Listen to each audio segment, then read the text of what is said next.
நேர்கள் அனைவருக்கும் பாலஸ்தீனம் இஸ்ரேல் பற்றிய கதைப்பகுதி.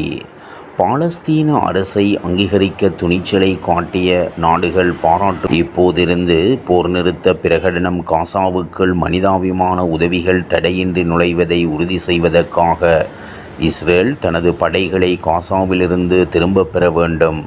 காசா பாலஸ்தீனத்தின் ஒருங்கிணைந்த பகுதியாகும். அது பாலஸ்தீனியர்களுக்கு சொந்தமானது.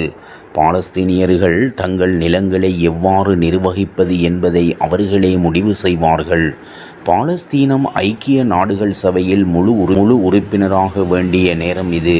பாலஸ்தீனத்தின் நிறுவன திறனை அதிகரிப்பது, நிதி மற்றும் தொழில்நுட்ப ஆதரவை வலுப்படுத்துவது, UNRWA போன்ற மனிதாபிமான உதவி அமைப்புகளின் ஆதரவை வலுப்படுத்துவது போன்ற மனிதாபிமான உதவி அமைப்புகளின் செயல்பாடுகளை நிலைநிறுத்துவது முக்கியம்.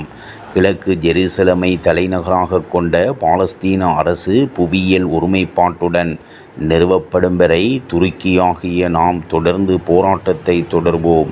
ஐக்கிய நாடுகள் சபையில் விசேட உரையாற்றிய துருக்கி அதிபர் எர்துகான் இவ்வாறு தெரிவித்துள்ளார். ஆனால் அரபு நாடுகளில் இஸ்ரேலை அங்கீகரித்த ஒரே ஒரு அரபு நாடு துருக்கியே. இவ்வாறாக